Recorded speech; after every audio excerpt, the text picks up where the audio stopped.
Overtired. So tired. Overtired. Hey, welcome back after a little break. This is Overtired. I am Brett Terpstra. I am here with Christina Warren. Christina, how's it going? I'm good. I'm good. I am no longer unemployed since we last talked. I went on a cruise and then I started a new job. I'd be willing to bet that there are a lot of people in our audience who are dealing with the frustration of how hard it is to find a job right now.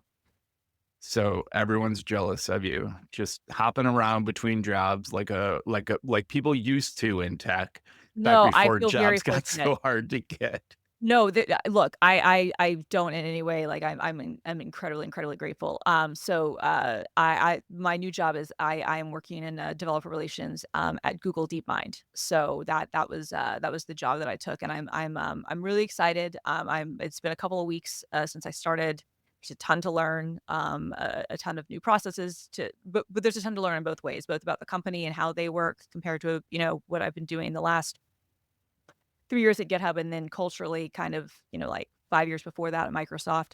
And then, there's just a ton to get caught up on all the Gemini and AI Studio and Gemma, the open model stuff. So there's just been it's been, a lot, but, I'm incredibly grateful that I have a job and that I was,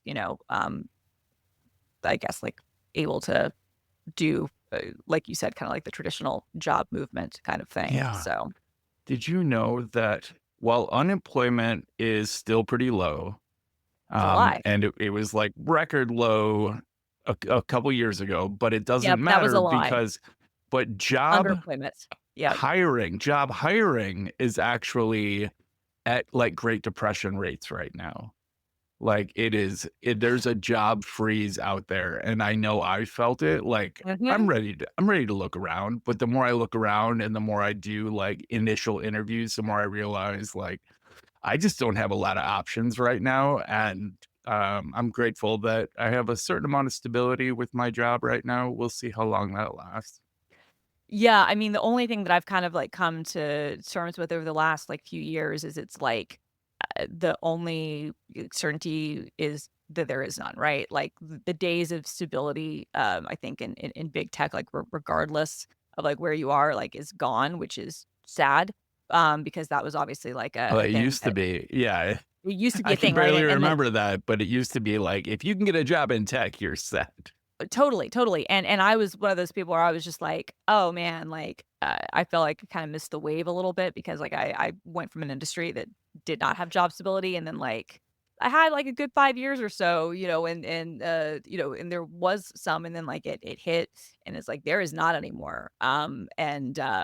But yeah, no, your point about, like, the hiring levels being, low or non-existent are so true, and then the other thing too is, like, when a few years ago when the Biden administration was like, "Oh, we have record low unemployment," even then I was like, "You're full of shit," because you only count unemployment, not underemployment, and there are so many Right. things there that don't get, like, reported. So if you have any job at all, or if you've worked any time in, like, the last like, Mhm. whatever the way is that they've, like, rated it, then you're counted as an employed. But that means that there are people who've been laid off, but now are driving occasionally for Uber or are, doing, like, Or an occasional freelance thing, like, is counting, or who or have given up on finding employment. yes, They're yes, no that's what longer you counted. they're no longer counted because 'cause they're not paying into they're not getting unemployment benefits, they're not paying into the system, and so we just celebrated, "Oh, yeah, it's so great." No, it's not, and it hasn't been, and it's really terrible, Yeah. and, like, not to get too ahead of things or whatever, but, like, it does make me feel sort of conflicted because, like, my current employment and, like, the things that I'm interested in focusing on in the future for lots of reasons, like AI, are actively also being used to, uh, go potentially, like, reduce employment across industries. So, like, I don't not feel weird about that. Yep. I'm fully aware of the dichotomy and, like, hypocrisy and whatnot. I'm Mhm. fully aware of it, but I'm just gonna fucking be honest. We live in a system, and if we live in a society, as the saying goes, and I'm not gonna opt out of You know what I mean? Like, I'm gonna be selfish. So, Yeah. like, Yeah. as much as that sucks to say. Yeah. All right. Should we do a mental health check-in? Yeah, yeah, let's start with you because, I wanna hear how you've been doing, Oh, especially with your health stuff and everything else. yeah. Yeah. Yeah. I've actually been doing really well. So I got my diagnoses. We talked about that, and I started doing some simple interventions for some of my health problems, like the passing out. I drink 3 liters of water a day with 5 grams of salt in it. And that on its own, simple over the counter remedy, I no longer get dizzy when I stand up. I don't pass out at all. Most of my life is because of that returning to some it's a new normal, but it's a normal. And I'm able to like drive and get myself around and uh, go up and down my stairs so I can get down to my office easily. And so that's all been really good. I got shingles last week. Yeah, yeah, you Um, told us that, and, like, that's insane. Okay, I first of all, what? like, but you had chickenpox as a kid, right? It doesn't matter. It doesn't. Chickenpox does not immunize you from shingles. Chickenpox doesn't even technically immunize you from chickenpox. Right. There's a certain, they don't know exactly how many years it gives you immunity for, but it's certainly not a lifetime. And the virus that causes chickenpox stays with you your entire life. It never goes away. It just waits for an opportune time and then it can surface as shingles. Okay. And you shouldn't be able to get shingles again within like they say a minimum of a year. And you have to wait a year before you can get the shingles The vaccine or antivirus give the vaccine. antiviral, Yes. whatever. Yeah, I was g okay, Um, that's what I okay, so but you're so young, like, that's because like, I was just thinking I mean, I guess anybody oh, can get my it, but, my like ex-wife Aditi got shingles when she must have been about 32, 33. wow. Um, and yeah, it can happen at any point. um, in your adult life, even with or without chickenpox. Like when I was a kid, we still had chickenpox parties. I don't know if you were around for that, but No, no, like a I was kid in the neighborhood would get chickenpox, and all the and parents everybody would would come get all the over. and get everyone fucking chickenpox, and supposedly immunize them for their life, but it might prevent childhood chickenpox from happening again.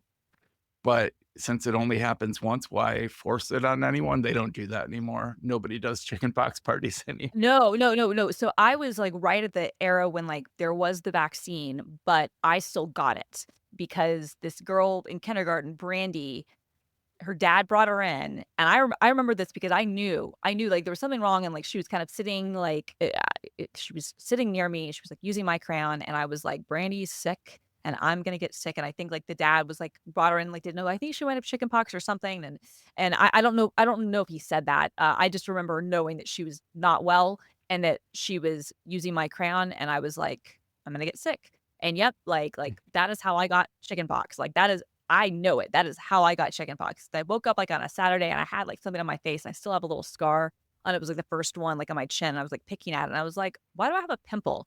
And my mom was Mhm, like, "Oh, shit." Um, mhm.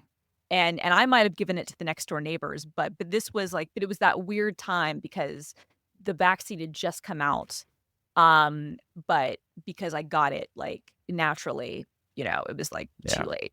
Yeah. Um, yeah, well, so this happened after I had 10 days of insomnia.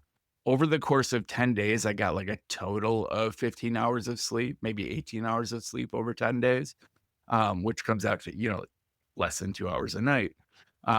And it was my body and my immune system was just wrecked from not sleeping. And finally, my doctor put me on trazodone, which helped for a couple nights. And as soon as I started sleeping again, then I got shingles. Then you got And at shingles. first, like, so I've started also as part of my mast cell activation syndrome, I get histamine reactions. And apparently, like, all kinds of foods are high in histamines. And I had really didn't know what histamines were until this started happening. But like any food that you leave in the fridge for 3 days starts to build histamines. But things like aged meat, things like pepperoni, things like tofu and soy sauce all are high in histamines. And if I hit a certain threshold of histamines in a day, I get like horrible skin burning. And I guess that's the primary way it manifests for me is with this intense prickly skin burning that I get. And so at first, when I got shingles, I thought I was having some kind of histamine reaction that was showing up as like pox on my skin. Yeah. And I believed that for a good 12 hours, but my histamine reactions really only last for about half an hour and then they fade. And this kept going. And I was like, oh, this must be a really bad histamine reaction. So then I No- started Googling, started doing a little web searching. Why is this happening to me? And the first thing that came up was shingles. And I was like, oh, yeah, I've heard of this. So I went to the doctor and they're like, yep, you have shingles. And they put me on Valtrex and they prescribed gabapentin for my pain, but I was already taking 1,800 milligrams of gabapentin. So that basically I was already covered at night anyways. So I got through it. It lasted about 5-6 days and then I was fully recovered. I feel fine now. Yeah, so that's my health. Mental health wise, I'm also doing pretty well. God, I had to awesome. cut right? I had to cut back my Vyvanse a little bit. My doctor, while we're trying to figure out my whole sleep thing, wanted to like reduce my stimulant intake a bit, which is fine. It hasn't really affected my like daytime concentration levels going down like 10 milligrams. And my focus has been pretty good. I've been getting my work done. I've been still a little slow getting back into doing the dishes and walking the dog after the shingles, but like I'm starting to pick back up on that. And I would say overall, if I can keep my sleep up, I'm doing all right. Good, good. Well, I'm really glad to hear about that because I've been worried about you for both the health and the mental health stuff. So, um, Yeah, yeah, it's been a ride, but I think things are leveling out for me. good. I'm really glad, and I hope that like keep the other stuff like in check. Like I'm glad like you're not passing out anymore or anything, but like I hope that like this new normal can still be more temporary and that you can get to a point where you're feeling like you were like before, Yeah, we're having the. yeah. I feel like that's possible now. For a while there, it seemed like I was screwed and my life would never be the same again. But it seems like yeah, I might get back to to feeling more like a whole person again. That would be really good. That would be Not really good. that being disabled makes you a non-whole person. I don't mean to be No, I know. Well, that's ableist. not that's I not just w have like I got really down about my perceived disabilities and it made me really aware of like what disabled people go through and the kind of internal and external discrimination they do face. Oh, yeah. And I've always been careful about that, but now I'm like truly aware of it and trying to catch myself from being ableist when I can help it. Yeah, but I mean, like, I think though that just saying like, because obviously you're not saying the people who, but I think there's like important things to differentiate between two, right? Like there are like when you have a temporary thing, and this isn't in any way to discount or like make a qualification about people who live with disabilities or whatever, but like when it's temporary, I think that we can feel and like perceive like you know what I mean? Like it is a loss and it does suck Yeah, versus like and how you cope with it is different than if something is permanent, right? Like if something is right. permanent, whether you're born with it or you acquire it, like you can come up with solutions and like you can come up with like ways to Mitigations. exactly and even just like mentally like deal with it, right? Or figure out like okay, I can still thrive regardless of this, right? But when it's like a temporary thing or you don't know if it's gonna be temporary or longer, like it's much more frustrating. Like Yeah. I gained a lot of empathy when I was hit by the car and I broke my wrist. And but when I was still in traction before I got the cast on and I couldn't type and I had to like use my left hand for everything. And I was like what am I going to do? Right. Like I can't like, and this is before voice to speech stuff was as good as it is now. Now we are at a place I think where I would have been able to even do some coding type of stuff, with my voice, which just Yeah. was not even really a thing 7 years ago, which is wild to think about, but it wasn't. But like, but just that brief kind of period and kind of realize, and I was like, wow, I've taken so many things for granted, but B, it did make me think when I was looking at solutions, I was like, okay, if I had to live like this all the time, I would be able to figure out a one-handed keyboard. I would be able to, figure out like other stuff. Yeah. But when it's like a thing and you're like, okay, this is maybe like a 6 week thing, it's different, Yeah. and Yeah. it's a different challenge. And it doesn't, yeah, like again, like you, like not trying to be like ableist in any way, but just acknowledging like it sucks when things, especially related to your physical body, change and you can't do what you used to do. Yep. So how are you? I'm good. I'm good. My mental health is okay. Going through a lot of changes and just kind of like dealing with all of that stuff. But I'm just, which in some ways, like being overwhelmed can be a good like way to thrust down anything else that's going on. Sure. So, it's just like just overrun your senses. Yeah. So yeah, I'm doing pretty good. Like I What said, else just could be going on? I don't know what you could be talking about. yeah, exactly. I'm honestly, I'm doing everything I can to like not like, and I know this comes from a place of privilege. I get it. I'm not discounting that, but I also have to protect my own mental health. And for my own mental health, I'm like not. I'm actively trying to not engage as much as I possibly can because I just can't do it. Yeah, I'm the same. It just And like we can talk about that separately, but go on yeah. with your mental health. No, but that is kind of part of it, right? So I'm just, trying to stay, focused on other things and just and yeah, avoidism, sometimes it's a necessary thing. Like I'm all Yeah. about confronting stuff and facing it, but if there's nothing that we can really do, Exactly. Exactly. Like why lose sleep when you can't make a difference? Like do what you can, figure out where you can fit in, but paying attention to every little news story right now and getting, online upset about every little thing that happens is going to kill you because it's not going to stop and it's not going to let up. And you're asking for a life of torment. totally. Totally. Yeah. I was are you done with your mental health I'm corner? done with my mental health, yeah. This isn't on our list to talk about, but I was going through my I added basically like my entire data hoarding life to DevonThink, Uh-huh. and it was surfacing some things that I had forgotten about, and I found when 2 shut down, I made everyone books of everything they'd written for 2.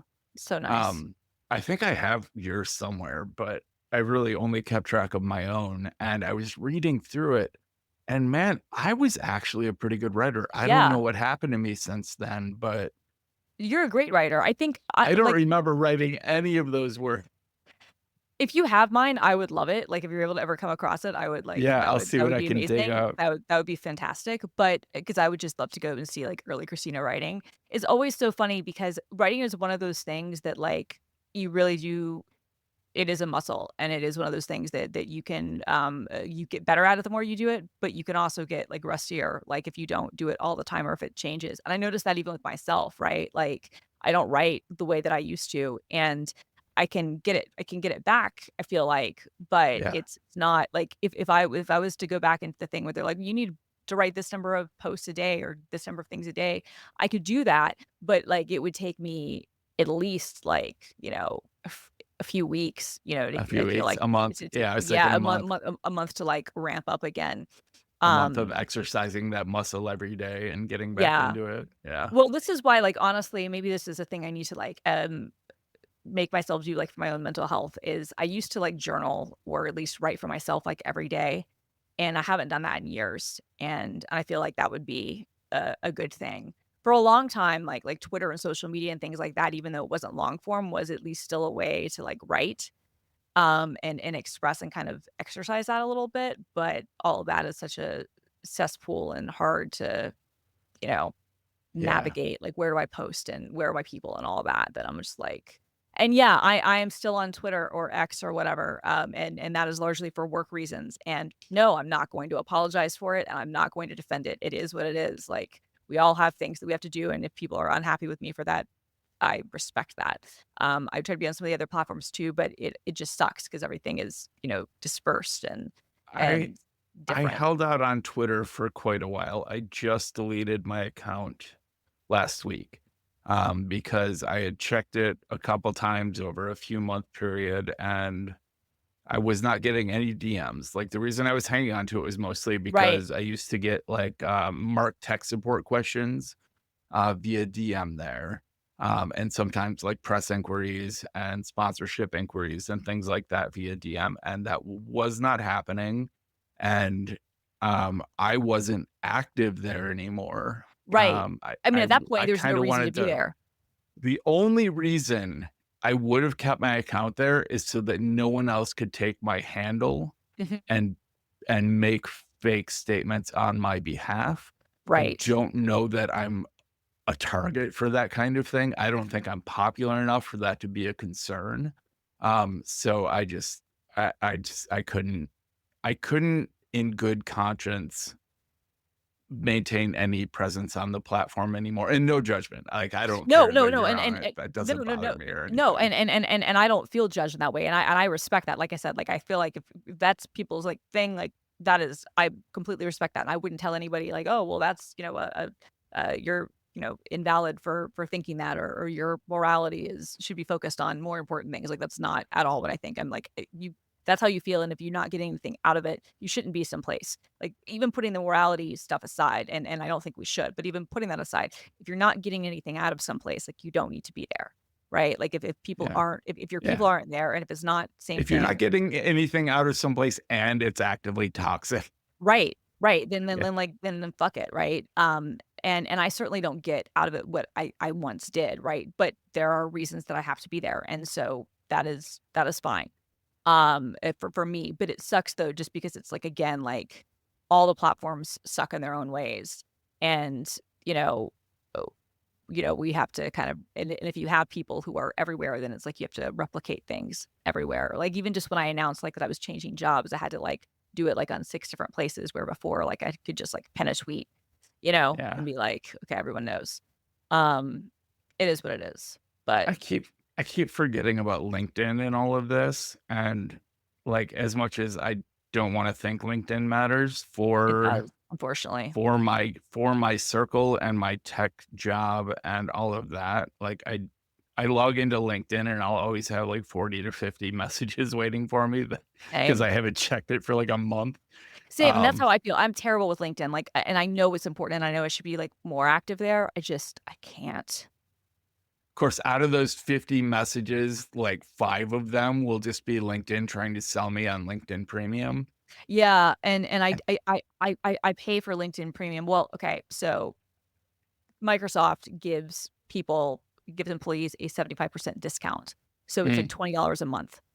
Now, as an alumni, I apparently they have an alumni program where you can still get the discount on LinkedIn and some other things. And for the first year, the alumni program is free. So great. So it means that I still get access to the employee discounts, at least, like, for the software, and a couple of other things. And then I think it's like $100 a year or whatever. And I don't know if I'll renew. Well, it depends. If I'm still using LinkedIn Premium, because the benefits of LinkedIn Premium is you can send a message to anybody, and there are a couple of other things too that are, can be useful, especially if you're ever asked to, like, post content or whatever. But, like, I would never pay personally, I would never pay $60 a month for it. Oh, yeah, you also get that's LinkedIn crazy.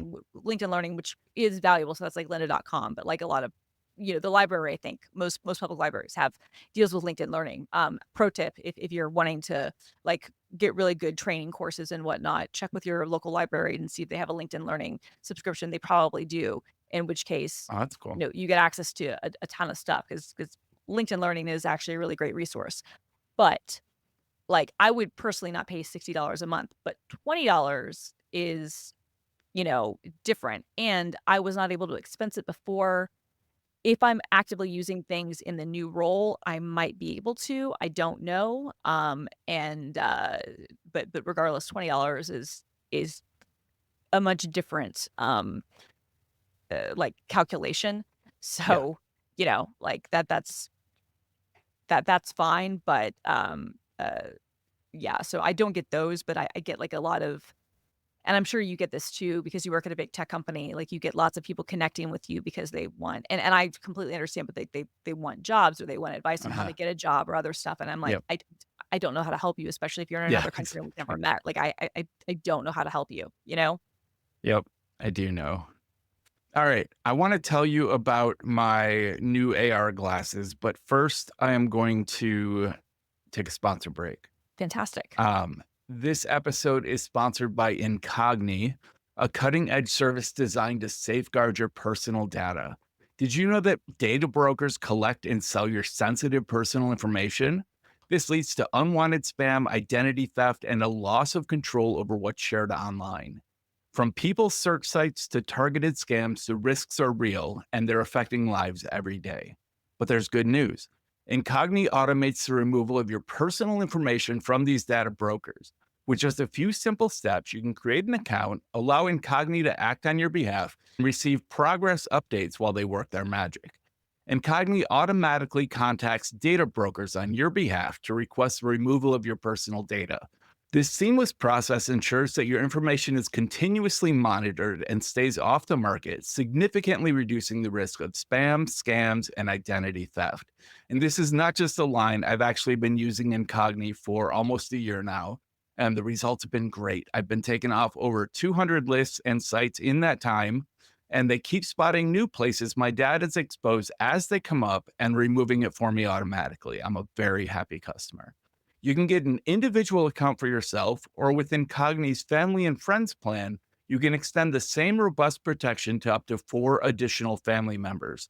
This means that your entire family or your close circle can benefit from Incogni's vigilant data removal and monitoring service, providing peace of mind for everyone. Take control of your digital privacy now. Visit incogni.com/overtired. That's INCOGNI. And secure your data today. Sign up and enjoy a 30-day money-back guarantee. Protect your privacy with Incogni and experience peace of mind knowing your personal information is safe. Take your personal data back with Incogni. Use the code OVERTIRED at the link in the show notes or visit incogni.com/overtired and get 60% off an annual plan.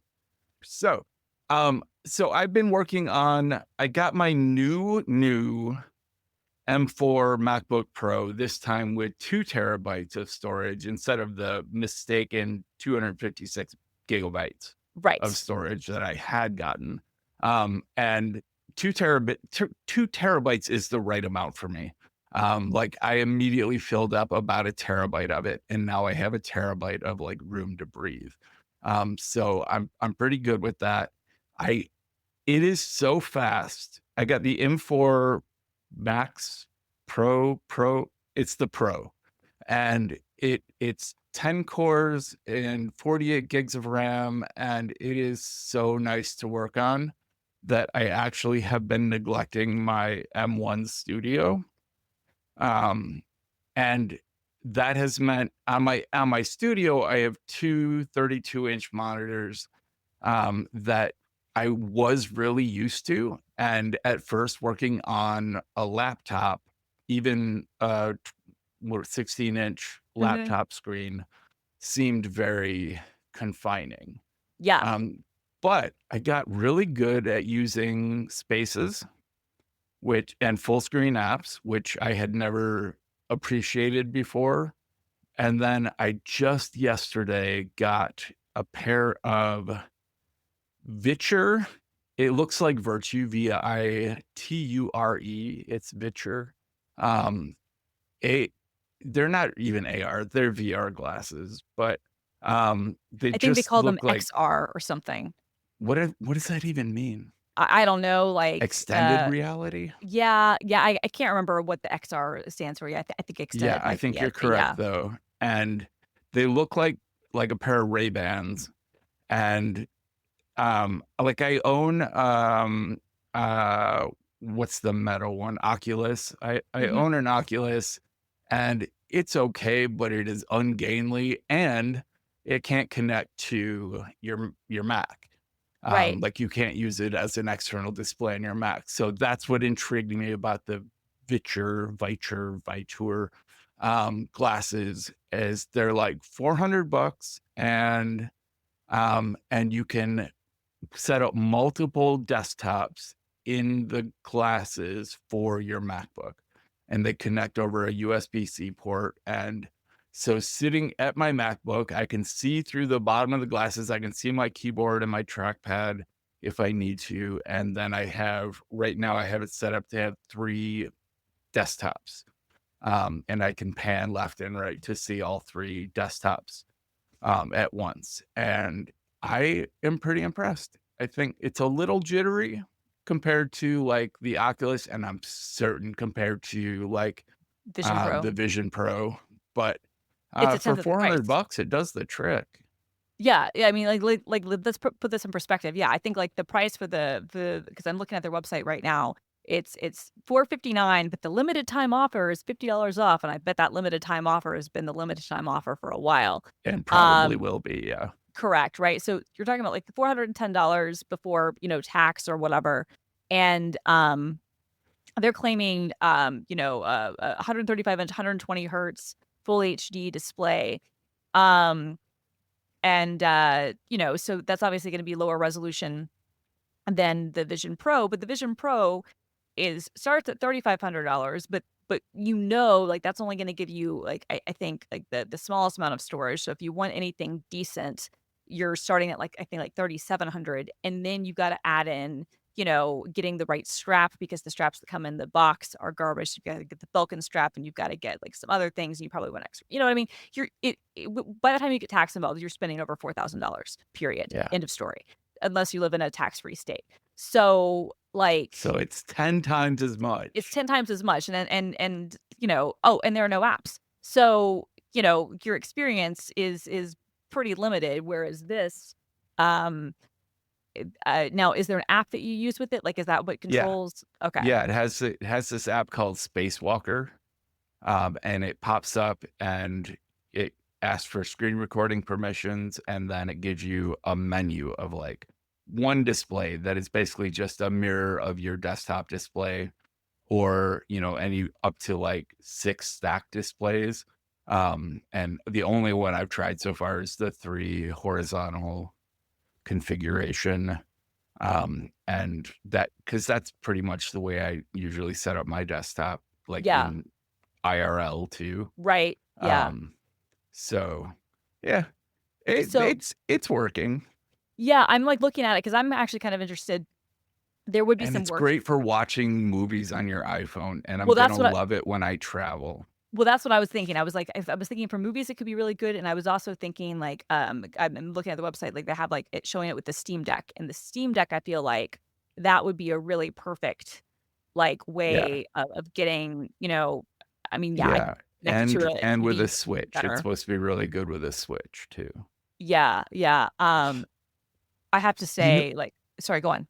No, sorry, I'm changing the topic because I just found this this product. I think the company was called All 8-Bit. Have you seen this? It's like a little HDMI box. It's like 4 inches by 1 inch, and it has like every classic emulator, every classic console emulator dating back to probably Atari. Oh yeah, I've And- seen this now. Yeah, And it that's comes cool. with like every game, and it's like I think it was like $200, and you're basically buying like 10 different classic console systems and hundreds of games.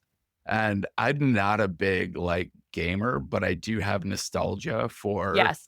like old NES, Super SNES games, Mhm. and even some like Nintendo 64 is included in there. Yeah. And playing like Mario Kart would be a blast. Oh, So I went ahead and totally. I bought that.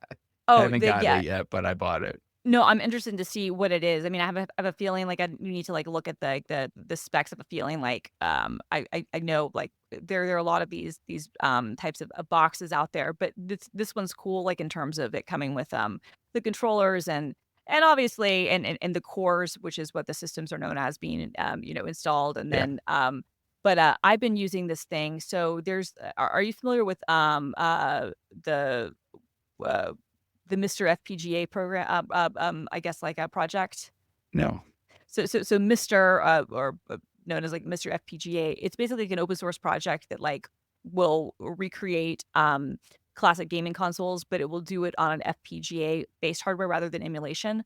So are you familiar with FPGAs? I am not. I was going to ask you to explain that to me. Okay, so an FPGA, I think that stands for, I think it is Field Programmable Graphics Array. I think that's what it is. Let me check that FPGA wiki. I think it's Um, Professional Golf Association. No, I was correct. No, I was not graphics. It's field programmable gate array. But basically, this is like a type of circuit that can be like programmed to exactly emulate, or not even emulate, but I guess like basically be like the same, like run the same instruction set as another type of hardware. So like how people started using these things, or how I first found out about these things, probably like 10 or 11 years ago, was that people would program these boards to basically perfectly like emulate or play back the bytecode of like older computing systems, like Commodores or Amigas or even like early Macs. And they were able to do that. And so that's made them really, really good for video game consoles, especially older consoles like the Nintendo, Super Nintendo, PlayStation, even the Nintendo 64. If you can basically get a board that's powerful enough and has like enough memory and whatnot, you can program it. And then what that will do is that means that you can play the ROMs, or in some cases, like at the actual physical hardware, byte for byte the exact same way as a regular system would. So you can basically like, it's this board, if it has the right software on it, you can use the other stuff with it, and it's not emulation in the same way. It's like it's hardware emulation, but like the software will play and will output the same way as other things did. And so there's a company called Analog, Analogue, and their sister company is 8-Bit Do, which makes like both new and new controllers, as well as like Bluetooth accessories to connect more modern controllers to older consoles, but and vice versa. But they basically have like a professional like I guess closed source version to a certain extent of Mr. FPGA, which is a project. Sorry to go back. So Mr. FPGA is an open source project basically designed to like figure out, okay, you can build your own with the proper FPGA board, you can build and the right software, you can build your own like mini console system that can play ROMs back the best way possible, and you can output it both to analog or digital depending on what boards you get and what setup you do. And it's pretty cool. Analog makes like a more professional version of this, usually aimed at like one specific console. And with Analog, it's actually designed to work with the original hardware. So if you have like the Analog Super Nintendo system, then like you can use the real cartridges. The same with their upcoming Oh, Nintendo wow. 64 one. And That's cool. I have their Super Nintendo, and I have the Nintendo 64 pre-ordered, and they came out with the Analog Pocket a few years ago, which will play back Game Boy and Game Boy Color games, and I think Game Boy Advanced as well. But there's this other company, but so the Mr. FPGA program is really, really cool. But the problem is that the boards to build those systems have become really expensive in the last few years. And so like it used to be a couple $100s to be able to get in on one of these systems. And now you could spend like 400. And like at that point, most people are going to be like you. They're just going to buy like the regular emulated box, that you can get that has a bunch of Mhm. ROMs, right? Because they don't fucking care enough about Yeah. like the byte for byte stuff. But it is still Uh-huh. really cool for people who like to tinker, right? You want that. Yeah. And so there is this guy who goes by Taki Udon on social media, and he started a company called Retro Remake, and he was basically he created a project called Mr. Pi. We'll have all of this in the show notes. And it is not a Raspberry Pi, even though like the name, he's taken it from that, but he's taken kind of a Raspberry Pi approach where and unfortunately his boards are not in stock very often, and they kind of go in waves, but he has like you know sold last year, like he was able to get like a Mr. FPGA completely compatible board with some improvements, even in my opinion, about how the design was done, where you could get a completely completed system for like $180. So I Whoa. did. Like you'd have to bring your own ROMs, but it would be assembled. and it would have both the analog and the digital output, and there are like other things involved, really cool stuff. He started a project that he launched, I guess, like uh, end of January or in February, called the Superstation 1, and I'm gonna send you this link in our chat right now, so that you can see it. And this is really cool.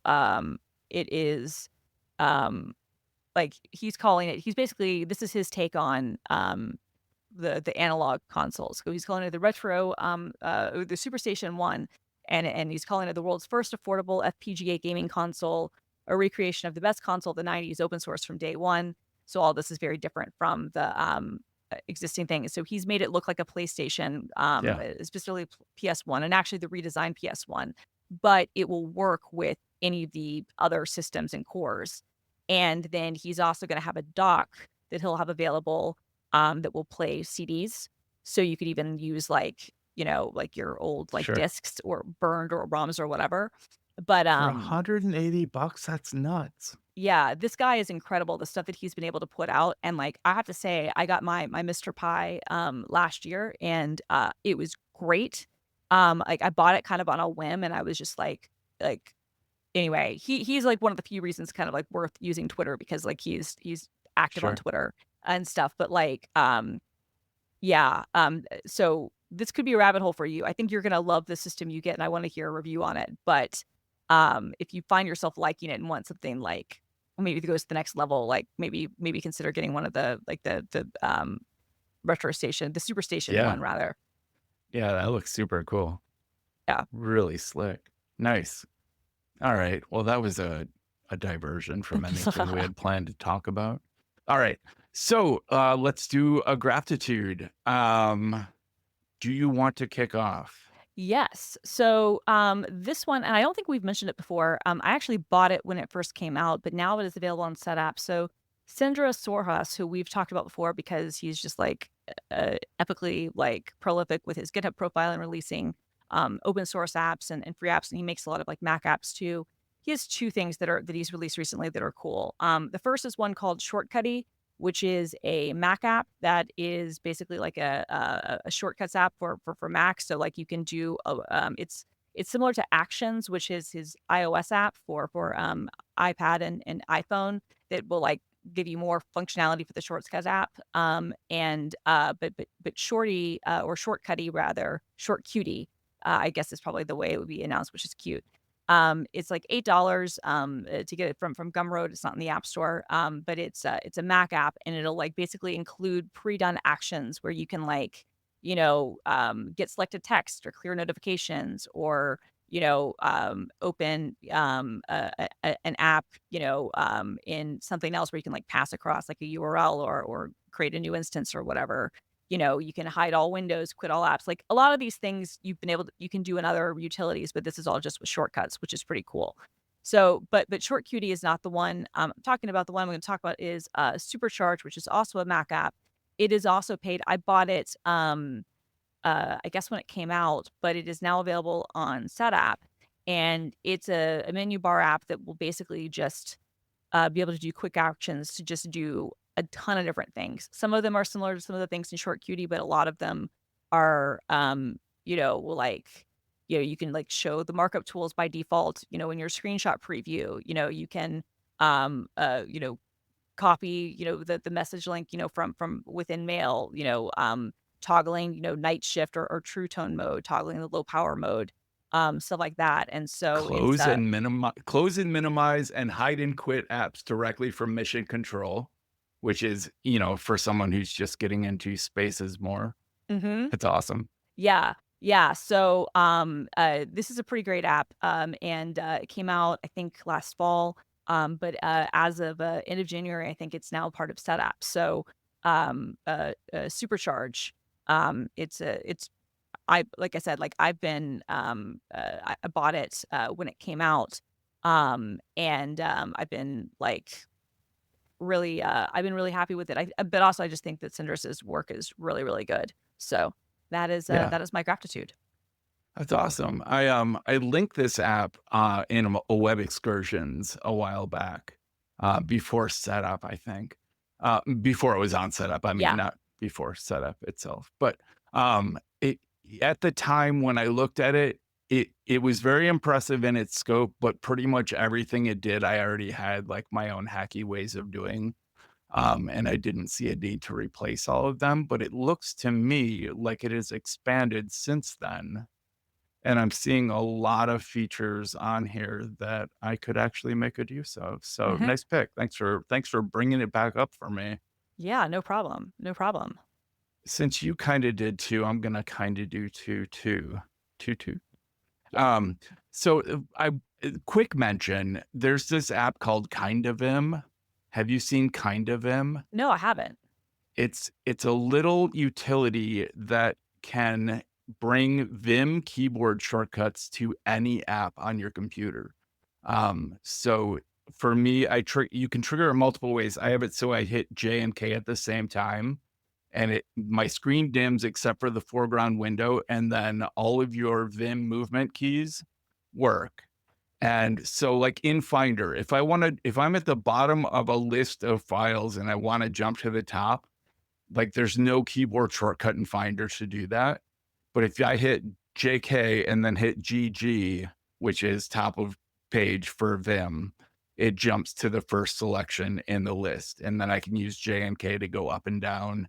And then to exit Vim mode, I just hit I or A. And in like a text editor, if like in text edit, for example, I can hit JK, navigate around. When I hit A, it will append or I will insert, just like it would in Vim, but in text edit.